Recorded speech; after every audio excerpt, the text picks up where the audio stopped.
Thank you. We're going to have a very special chat now about the power of transformation, I would say. It's called At the Intersection of Music, Fashion, and Art. And it's going to be moderated by Sandra Campos. And we're going to have none other than Emilio Estefan, who's a dear friend, musician, and producer, and Craig Robbins, who's the founder and CEO of DACRA Development and the mastermind behind Miami Design District. So please give them a big round of applause and take the stage. Welcome. Where should I sit? Whichever you like. Sandra, please come up. You wanna be on the side? Okay. So you'll be here. And let me grab Emilio. I know Emilio. Emilio Estefan!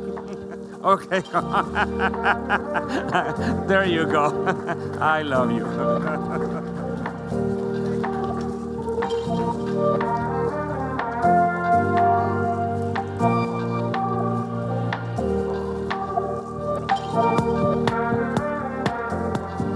Hello, what an amazing way to cap off today. I have the extreme pleasure to be able to moderate this session with the icons that we have on this stage and the two women who are the founders of this incredible community and this summit. So super happy to be here, and I think what we're really going to do is we're going to focus on each one of these accomplishments and just the change making, because when I think about what both Craig and Emilio have done for Miami and for the city of Miami, it's really been about vision, transformation, impact, and now it's about what that next generation looks like. So thank you all for being here.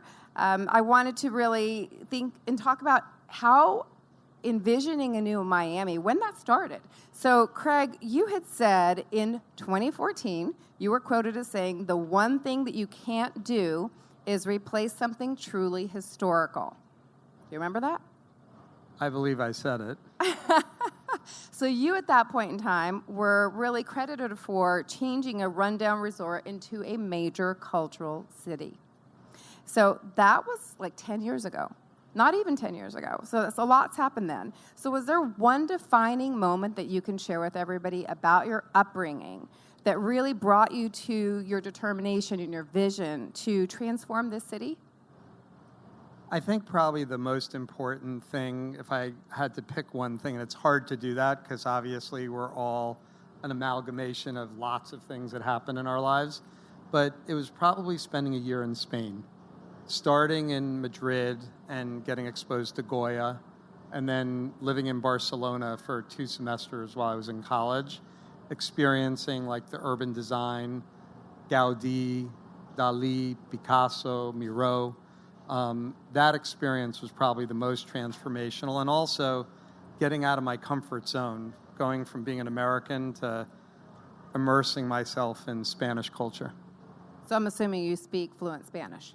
Me defiendo. So what was it about Miami, though, and why didn't you stay in Barcelona? What was it about Miami versus New York or any other city that kept you here? Well, it's where I was born, and I guess that gave me some kind of like higher connection to Miami than any other place.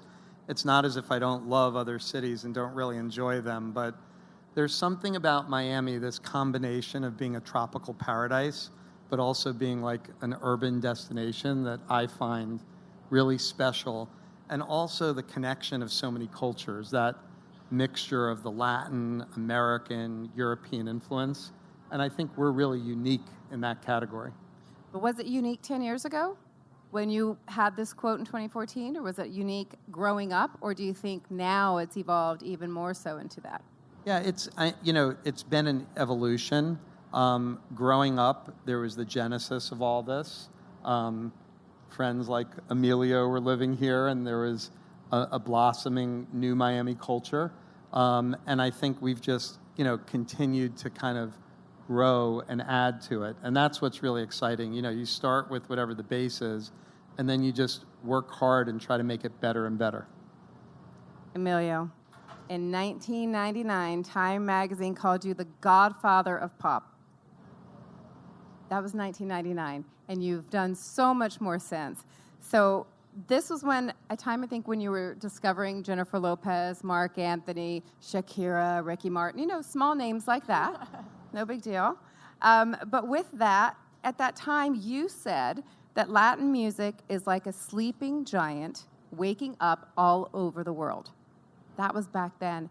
What's happened in the last couple of decades as you've seen it, been a part of it, and actually been the instigator of it? Well, I mean, I like the thing about The Godfather. That sounds like the mafia. But it's not The Godfather. I was a kid that when I came, like many of us that came here, I started for tips in a restaurant. And, to me, that was an eye-opener to realize that, number one, I was living in a free country that, we have the opportunity to, to showcase our culture now. For us, it was really difficult because, and he knows that, our market was very limited. And, I used to go to Sony like 7 times, bringing a new Dr. Beat or Conga, and they never let me even go upstairs to play the song. So to me, that gave me the comfort to be a lot strong. I said, listen, nobody's going to change my mind. I want to work hard because I was born in Cuba. I want to keep that sound, but I grew up in Miami. Having both culture, I created, in a way, that's what I called it the Miami sound. Miami sound because it was 2 different things that was natural for us. It's like you had rice and beans and a hamburger. That's exactly what happens. Finally, remember when they let me go upstairs, the guy told me, take the piano out, take the trumpets, take the percussion, and by the way, you have to change your last name. And I said, I'm not going to do nothing that you tell me I'm going to do because I believe what we have is something unique, and that's what we are. And the guy told me, listen, if you feel that way, you should go back to your country. And that was the best thing that happened to me. That gave me the courage to say, you know something, I'm going to do it. And me and Gloria, we went out and gave the records to a lot of record pools, and then the song became number 1 in London, in Holland, in Paris, and England, and then we came from Europe back to Miami. And that gave me the power to say, I'm going to fight for it. To tell you the story short, 7 years later, I was the president of Sony. So the same guy who told me, you're not allowed to come into upstairs, he was sitting there. I used to walk by and say, do you remember me? But something, I feel proud, and if I feel me and Gloria, and I talk about Gloria because we did it together. I mean, we work hard to leave a beautiful legacy to our kids and to the people. I mean, something, Miami is a city that represents a city of a model in a way because, it doesn't matter where you're from. You can be from Brazil, from Mexico, from Puerto Rico, from that. We all feel like one flag, one color, to showcase the talent of the Latino community. And, and what I did after we became a little bit, starting to get a lot of a great promo all over the world, I opened my studio to, like an embassy to a lot of people from Colombia, from Puerto Rico, from Mexico, something I said, and, when I became president of Sony is when I signed Shakira and when I signed Jennifer Lopez, and, we did the crossover for Mark Anthony. On the same time, we got Ricky Martin on the Grammys. I remember when I was nominated for my first American Grammy, I was sitting next to Quincy Jones. Now he's the godfather of Emily. And I was thinking, my God, I'm sitting here, I'm an immigrant, I'm sitting next to Quincy Jones. I said, man, are you real? And now he called me once in a while and said, hey, man, I love you. Something? I think Latinos need to be hired because we're qualified. The new generation, we're qualified, we're proud, and the door is open now. And by the way, the good thing about us, even that, we're nervous and we love the family, we grow up together, we feel proud about each other. It doesn't matter, where he come from, where we come from, where the maestro come from. We try to help each other and to be sure that, we try to make a better Miami. I think Miami is a beautiful city that I have the honor and me and Gloria to be so many years and to be blessed to live in a free country. I say this is the best country in the whole world. Tanta fuerza. Wow. Well, I mean, that takes a lot of confidence, right? It takes a lot of confidence for somebody to tell you should go back to your country and for you to say no and defy all the odds, right? So all of that confidence that you had and that vision to be able to just, and the determination to be able to stick this out, did that come from your upbringing, your family? Did you have that strength? Fuerza de la mamá, tu papá? Can you tell us a little bit? That came when I was 11 years old, that believing in a communist country, they came from my house looking for $1, and they pushed my mom, they put my dad, and I told my mom, I need to leave Cuba. I need to go to a free country to be sure that I get you out. And something, when I left to Spain, in 8 hours I became a man. And I said, I have 2 choices. Be a good person, be happy, because that's something you cannot buy, and be positive. And I became from a kid to be in 8 hours flying. I became a man. I didn't have a lot of my childhood because I was working. I was playing in patios, bar mitzvah. I was playing. I mean, you name it. We used to play weddings. We used to play everything. But something, I was looking forward to showcase who we are, our sound. And that was the way I make extra money, to bring my mom from Cuba and my rest of the family. So, my story is like a lot of people here identify because we went through a lot of these similar things. But I'm so happy. I'm the happiest person. You ask Craig. I'm always happy. I wake up in the morning, like Gloria said, "Calm down, baby, relax." Relax, baby. Sometimes I wake up at 4 o'clock in the morning and say, "What are you doing awake at 4 o'clock in the morning?" "I'm alive." "Yeah, I'm alive." Gloria said, "Go back to sleep." So the first thing that I do in the morning, I feed animals. I love to feed, birds in the office and, iguanas and the squirrel. I feel if somebody starts the day with a good energy, everything comes back to you in a good energy. And I love to, give and reinforce and to tell the new generation that we're so proud, the door is open, and try to get them, take us even what we did, to take it even to the next level. And I feel very proud about that. Well, you talked about the full Latinidad, right? And both of you did in terms of Miami as a cultural center, and this is a melting pot from all over. So with that, one thing that people don't often talk about is how hard it is to be the first. And how many of you in the audience are a first? First to go to college, first to come to this country, first generation, first anything, right? It's hard. It's hard to do that, but that's really great advice in general in terms of being able to wake up and start your day feeling happy and giving back, because it seems like you've certainly done that a lot in your life. Craig, so you started investing in emerging artists very early. And what in the world made you think about artists as the future? What was so intriguing to you about color and art and the painting and the world of artistry in general? Well, I'm not nearly as good at it as Emilio is. He's much better at finding good artists. No, for me, I got really interested in painting and sculpture, another form of creative expression, and it was just something that I really connected to. So it's not something like I could put a lot of words to, but when I look at art, it gives more meaning to my life. It stimulates me. I see it kind of as like a frontier from which mankind advances. That's the way I see art. And so by collecting it and having it in my life, it enriches my life and it enriches the environments. And I think it's really important that everything have a sense of place. And art, architecture, and design is a really powerful factor in creating that sense of place.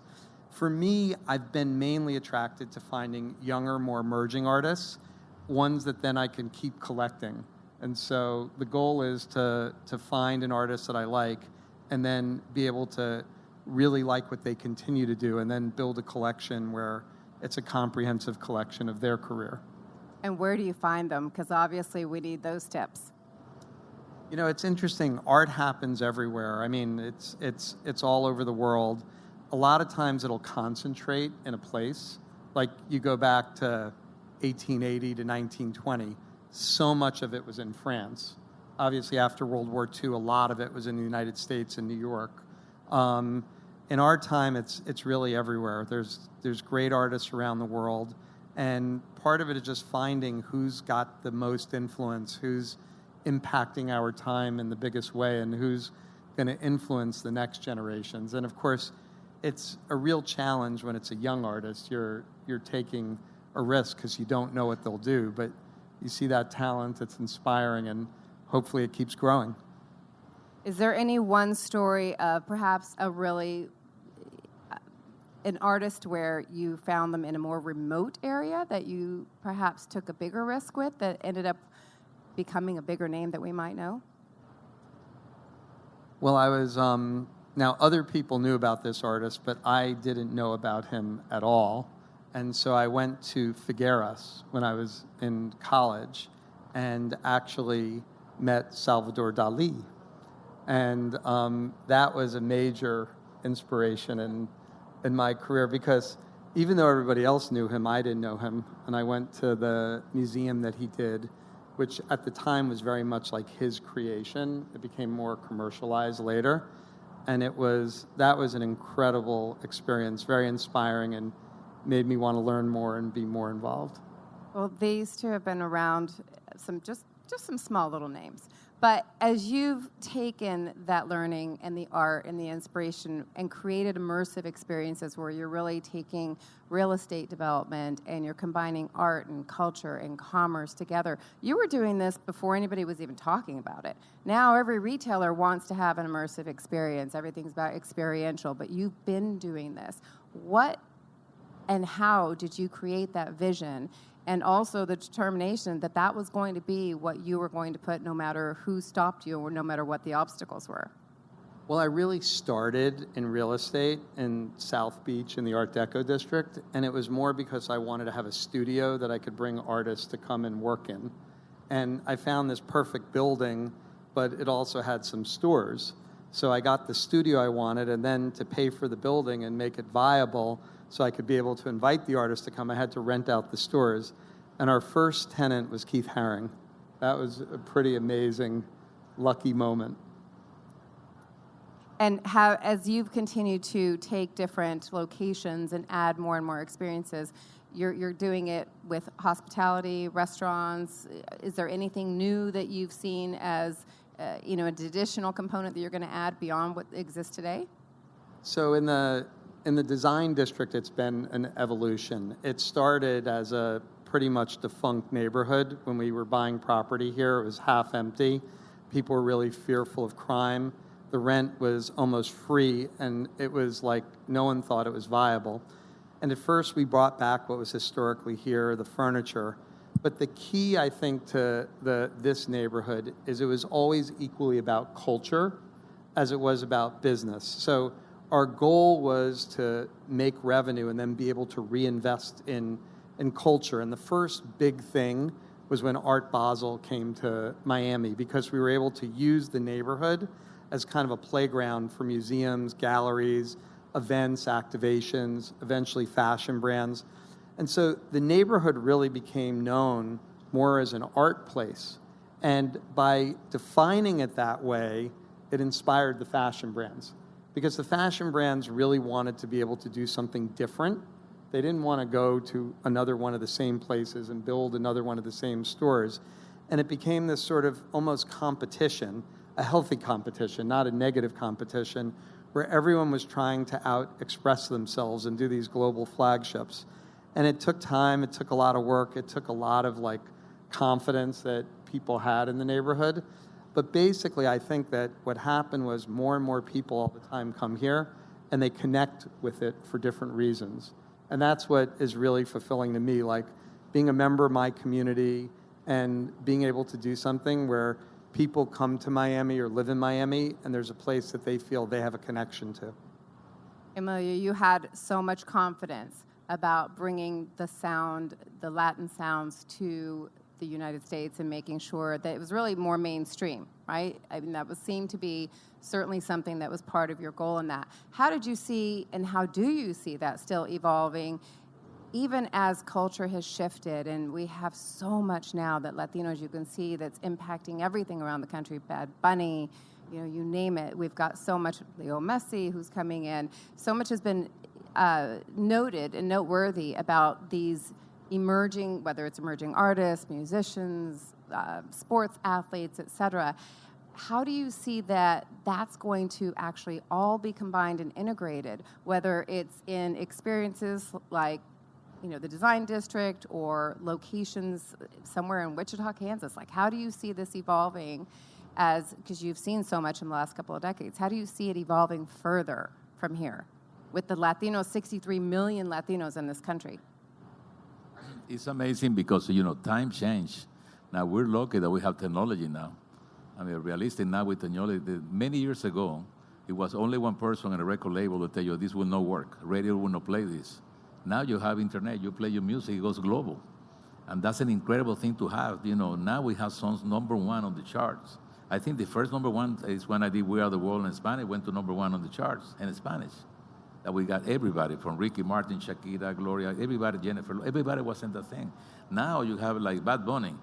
I mean, that you don't know he's singing in Spanish or English. He just goes, sing and people love it. The people love it. That's number one, and I like it. I like it a lot. Or Peso Pluma, that, people all over the world right now is enjoying their music. Mexican music is playing a big role now. Now, what happened is new generation, second generation is coming with what we did probably 40 years ago, combining sounds. Music should never label one sound. It makes, it's what you make. It's, my dad was Lebanese. My mom was from Spain. I was born in Cuba. I grew up in Spain and Miami. I'm very confused. It's still very confused because, it's a different food in my house, different things, and that's what it makes the music good. Now, for example, when COVID happens, I said, Gloria, we need to do something. I don't know what would I call Oprah. And I say, Oprah, tell me, Emilio, as long as I don't have to be out of my house, I do it. And she hosts a show, her and Whoopi Goldberg. We got Bocelli, we got Jennifer Lopez, Celine Dion, Black Eyed Peas, Maluma, Gloria, Celine Dion, David Foster, my daughter. I mean, we did something that we put on internet. We reached 1.5 billion. Now, the big surprise is that 2 weeks ago, I got an award in Paris. We raised $524 million for people with COVID. So we broke the record on raising money online. And that's, realistic. Now you can go global, and that's an incredible thing. I mean, there's no greater impact, and obviously it seems that everything that's coming through and that what you're thinking about and what your focus is about creating impact, right? And so as you've seen that impact now in music with artists, and they're creating generational wealth. They're being able to impact if they're first generation or immigrants, and they're able to really impact the future here. What would your hope be for everyone in this room if they're a first or if they're an immigrant? What should they be thinking about in terms of the future and how they can help impact that same future that you're talking about, may not be $524 million. We may not all be able to pick up the phone and call Oprah, but what can we do to do something similar? Well, I think now, second generation, we've been hired, the second generation, they've been hired because they're talented, they're qualified. I mean, we have incredible designers, and that makes me so happy. They're able to see new designs. I think, especially Latino market, we're hungry to show the world, what they can do. And, that's the reason, he played an incredible role in doing this because, we felt that doesn't matter where you come from. We need to be sure that we help each other, feel proud about it, and support that because that's the future. I was a kid used to play for tips in a restaurant. I produced 3 Olympics, 3 halftime Super Bowl, 40 events in the White House, 6 different presidents. Somebody tell me, are you Democrat? I'm no Democrat. Are you Republican? I'm no Democrat. I have no agenda but when it comes to politics. To me, what is important to get the ear of the president and tell the reality about the second generation, and to have the ear of the president is extremely important. And I had the luck to be around them many times, and you tell some real truth, and I feel a lot of the political things, they promise things, but sometimes they don't do anything. But in the long run, we need to do it ourselves, and we need to be sure that we support each other and feel proud about art. Doesn't matter where you come from. And like a song that I wrote for Elvis Presley, say, una bandera de un solo color. It's a one flag of one color, and that's about the pride that we have about the new generation.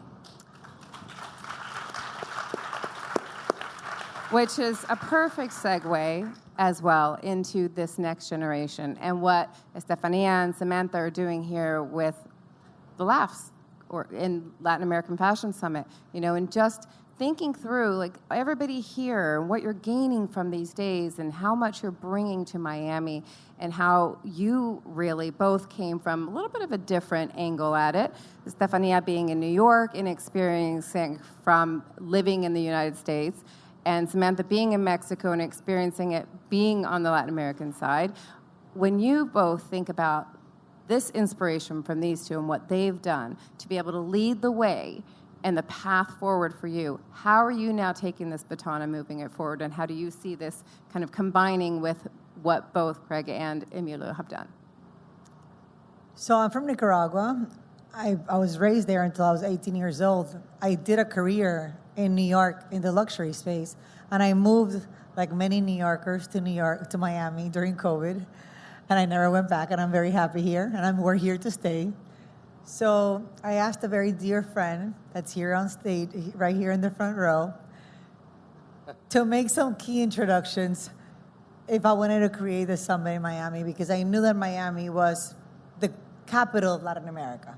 Miami brings everyone together, desde el Cono Sur hasta El Salvador. Everyone is here, and if you're not here, it's easier to come here. So she made just a random introduction to Craig Robbins. And I showed up at his office, and I did my pitch, and I told him, I really want to bring all the fashion community from an emerging student that doesn't have the money to someone more established. I want to bring them, and I think it should be in the district, because the district, I knew that fashion was constantly in a constant evolution, and I thought retail was the way that Craig was approaching it, was through experiences. I knew that the girl that coming to Laughs, she also wants to go to Swan or to Contessa, and she also wants to be at a concert that they're hosting us today, and it's a whole experience. It's the same person. So I asked him, and I didn't even have to finish my pitch. I was in my first minute when he was like, let's do it. Okay, so, and then he's like, so what do you need from me? And I was like, I don't really know what to ask Craig. I can ask him anything. So I was like, let's dream big. So I was like, I'll get back to you. Anyways, let's move forward. He's our biggest champion, our biggest supporter. So thank you, Craig.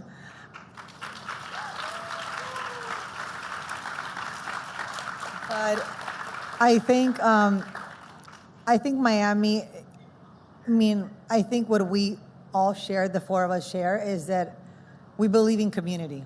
We believe in helping others. For me, or my mission in life and my purpose in life is about those opportunities that I have, those relationships that I have. I believe that every other person, every other Latino deserves them. And I believe in just giving back without expecting anything in return, because I believe the energy will figure it out. And I think Latinos, unfortunately, in Latin America, the classes are very divided. And when I embarked in this mission of Laughs, I realized that very closely. And I realized that my mission was bigger than ever, that I really needed to create that change. And if we don't create that change from here, us in stage, no one is going to do it.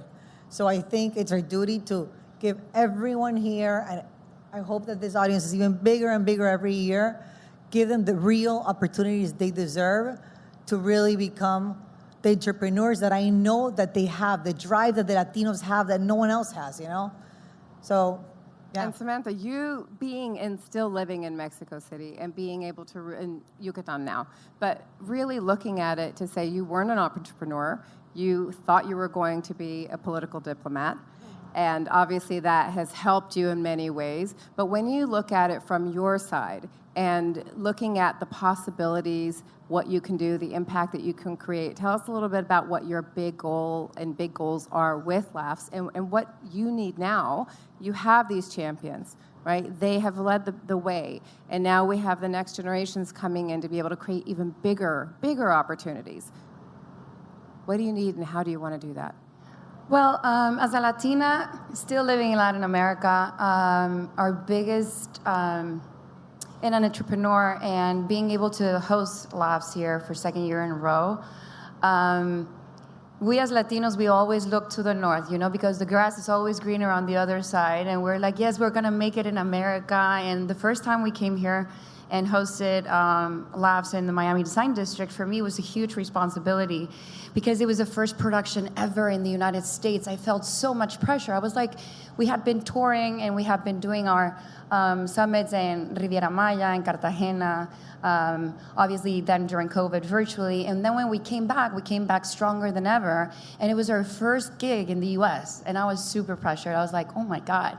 But then I realized that us as tiny entrepreneurs, we were also dragging along our entire community to have the same opportunities here in the US, because it was much more easier for us to introduce them to brilliant minds and leaders in this industry here in the U.S. that, are willing, like you've seen it through these past days, willing to share their knowledge, willing to provide feedback. And that is the biggest mission that we have. We really want for them to have these mentors in their lives and create real opportunities and connections.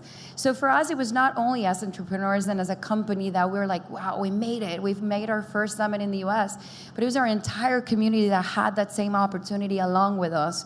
And when you go back to Latin America inspired and with this intellectual, I want to say like capital intelectual, like intellectual, you bring it back to your community, to your business model, to your brand. You inspire all these people that stayed in Latin America that maybe they couldn't afford to come. Or a lot of them are watching us virtually, actually.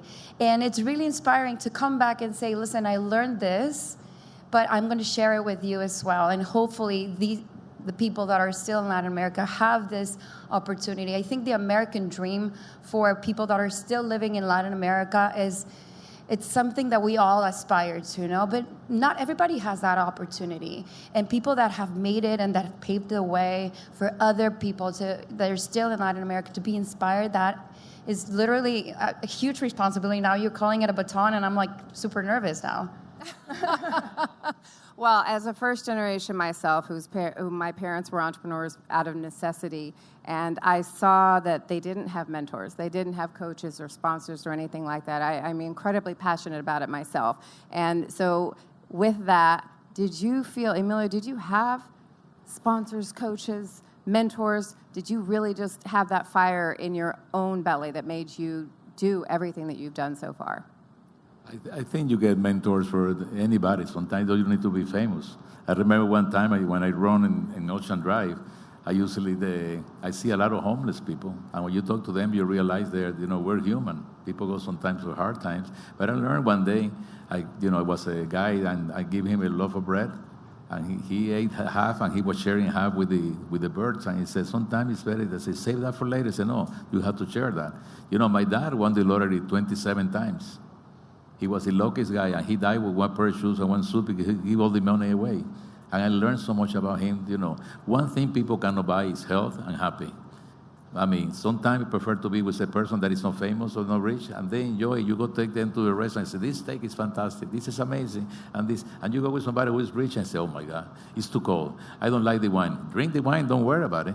You know what? Let me tell you one thing that I love about you guys. You have no accent. I still have the accent, with the American accent. I'm like embarrassed. And of course, when On Your Feet was on Broadway, the guy who played me did my accent even worse. So when I go to a restaurant and say, the guy goes to me, do you want water? Yes. Do you want, how do you call this salad? Salad is tomato. He said, guy, I have the accent. I understand everything you're asking me. So it's funny. Congratulations, you speak so beautiful. But I'm going to tell you, one mentor for me was Quincy Jones. I had a blessing to be the Emily's godfather, and he fought for the African American. And he told me, you have to fight for Latinos. And I feel proud. One thing I feel proud that, I love when people come and give me a hug and say thank you. You don't have to say thank you. I did it because I love my people. I want my people to shine. I want my kids to shine and to feel proud. Listen, it leads to a moment, doesn't matter if you have number ones or no number one. It's leaving a legacy of love. I learned that for Celia Cruz. She told me one day, you can sell records, but you cannot buy love. And something, we've been blessed. We've been blessed to live in this incredible city that they were so generous to us and so helpful. And we always thankful for that, and we really appreciate that. Okay. Craig, I'm going to pivot a little bit in terms of my question for you, because Estefania said that she didn't even get through her pitch, and you just said yes, right? It's so important to have male allies for women. And you know this, we talk about it, everybody talks about it, we hear it, but it is so incredibly valuable. How do you look, and you may not look at it any differently in terms of whether it's men or women coming to pitch you, but how do you look at that responsibility as it relates to what you're trying to create, community and the growth and the expansion, not only with Latinos here in the community, but also with women and elevating them? Well, I think the first thing is that you get real power from collaboration. So I realized that, it's not just like we were helping Estefania, but she was helping us. She was helping give this neighborhood soul. Emilio has done so much with us. Like, we've done so many great musical events in this neighborhood, and none of them would have happened if it wasn't for Emilio. And also Eduardo and the Miami Symphony, because we collaborate. So it's about collaborating. And on the male-female thing, I have to say, like, I've never had a problem with it in that, like, the executives in our company are equally female as male, and it's always been like that. You know, there are more, like, male-centric roles sometimes and more female-centric roles, but not because we're making that. It just, you know, it works out that way. And even as an art collector, like, in the 90s, I was collecting as many women as men, and I wasn't, like, sitting there and saying, oh, I need to have an African-American, Hispanic, a male, a female, someone who's this gender, someone who's that gender. I was just, like, looking at great art, and I thought that everybody makes a contribution. And I think the most important thing is, like, in a working environment, it's like you don't want to just have all one of anything. Like, diversity actually stimulates and makes a more healthy environment. And I guess lastly, because it was a big question for me, you know, my wife is an incredible businesswoman. I mean, she's also an amazing mother and an amazing partner, but she runs a bigger business than I do. And so I like that. It makes me feel better that I'm with someone who also can do what she can do, and I really respect it. It makes me happy.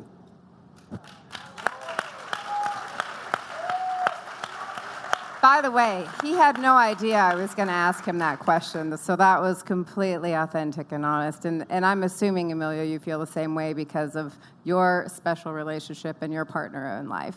Absolutely. I think we went and, you know, we had the same dreams. Gloria went through a lot in her life when her dad was in Bay of Pigs, and then he went to Vietnam, and you know, I'm so blessed. Today they asked me a question. What is one of the hardest questions they ask you, saying, how you been married for 45 years? How you do that? Yes, baby, yes, baby, yes, baby. And then I said, you know, I had COVID brain. I forgot about you. I forgot about that. Listen, one of the things that I love when you go to Craig's house, the lamp is a piece of art. You go there, see, you have to move carefully because, you know, Picasso, you have this. And even you go to the bathroom and you find a Dalí, so you have to be careful when you go to his house. But you know something, yeah. Finding the person who, you know, support each other and, you know, we have the same principle, you know, about our life, our kids, our friends. And we have, I mean, believe it or not, we have many, many employees. I mean, and because we have restaurants and hotels and everything. What I was surprised last week that, you know, including my house staff has been with us over 35 years, same people, same musicians, same people, same engineer. And that's a blessing to have people that, you know, nobody comes successful to doing by yourself. That's a blessing to have people that make you, you know, realize your dreams, and we've been blessed to have the best staff in the whole world. So lesson here, surround yourself with support and sponsors like these gentlemen are here talking about, just authentically and honestly and openly to, you know, without bias. So I know I've run a lot longer than we planned, but one last question for each of you. If you have a call to action for this audience, Sam, what would it be? Wow, it's been an incredible 2 days. Today we wrap up our conferences, but obviously we still have one more day to go. But I think And a concert. And a concert, yes, of course. Tonight, everybody showed up at Palm Court, 8 p.m. 7:45, doors open. But I think that the call to action here for us, and we've been hearing it over and over, is the power of collaboration, creating community, empowering each other. I do want for you guys to dream big, to really, you know, search for these skills that are going to make you a better person, a better entrepreneur, a better mentor, a better human, because we've spoken about sustainability, we've spoken about responsibility with the planet, but also with humankind. There's a lot of things that are happening right now in the world. It breaks our hearts to really see how, even in Latin America, there's a lot of things happening, you know, and we're here and we're united, and we really want you guys to come back home, wherever that is, if it's Latin America, if it's here in Miami, or wherever you live, empowered, feeling inspired, and seriously contagious of this happiness and of this collaboration. And really, if there's only one thing that I want you to feel today, is to be grateful, to be present in this moment. And, you know, like Daniel was saying this morning, the air that we are all breathing right now, it's something that we share. And we should be better people for this world and better Latinoamericanos for the rest of the world. Latinoamérica para el mundo.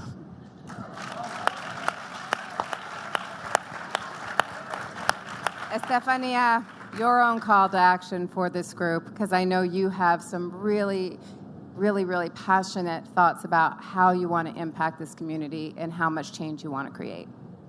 I mean, I want to change the world. That's all? That's all. I mean, I dream big every day. So I really believe that in the power of community, the power of surrounding yourself with smarter people, surrounding yourself with people. I think one of the things that you guys should take with yourself is surround yourself with people that lift you up, that believe in you. It could just be with just one person in the world, but just make sure, and everyone around you that doesn't, eliminate them from your life. Because you know what? They're gonna be a distraction for the mission and the core mission that you have in life. That's one of the things that I would love for you guys to take away from the last 2 days.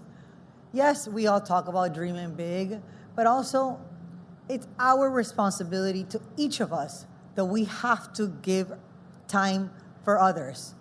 There is something so powerful about helping another person without expecting anything in return. You have no idea. We're all struggling. We're all struggling something. I mean, everyone's fighting a battle, whatever it is. But it is our duty as humans, more than ever, especially this year, especially right now, as Latinos, as non-Latinos, like we have to help each other. We have to empower each other. So yes, Laughs, the community of Laughs is to do that, to bring, I want to show the world, obviously, what Latinos can do in all aspects, in design and fashion. And that's why we want to embark into wellness. And I think that's why it was so important for Emilio to be here, because I think the same person that loves fashion also loves music and loves art and loves to eat in the Miami Design District. She's the same girl. And I think we should cater to that same girl. So I think the power of collaboration that I think, yes, I mean, I think I'm very honored to be next to two men that, you know, have paved the way and have changed the entire ecosystem for Miami. But I have dreamed, I'm just starting. I mean, we're a tiny little startup, but I think if I surround myself with the right people, I think we can definitely, I have no doubt that we're gonna change the entire ecosystem, and we're gonna make Miami the mecca of fashion for Latin America.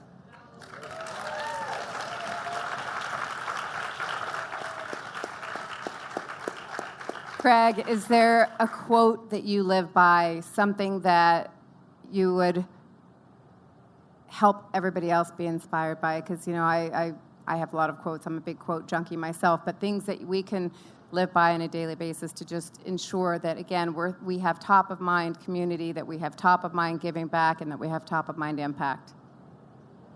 It's not exactly a quote, but it's more a philosophy. I think that what we're talking about in different ways is partnerships.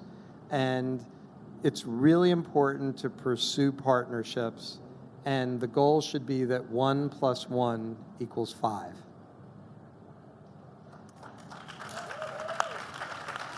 Yeah, write that down. Okay, Emilio, happiness every day. How do we do it? Well, listen, you have to work for that. We go to, difficult times. I always think two things. Minorities. Doesn't care, you're Latino, African American, you're from another country. When one of us get a position and bring minorities to dreams, all of us move in a forward way. And you know something? I tell people, enjoy your life. It's like the last day you're going to live, because things could change in 1 minute. It happened to us with the accident. When Gloria got into the accident, we saw that with COVID. I hope people realize, something. We need to be better people. And I think tonight, before you go to sleep, make a prayer for everything is happening in the world for peace. That's an important thing. I hope everything gets resolved in a good way for everybody, and bring more peace and more people in the world that could be happy and be able to make a better world. Thank you for having me and the incredible night. Thank you so much. Thank you so much. Thank you to all of you for your honesty and for being so open to sharing your experiences with this group. Thank you so much.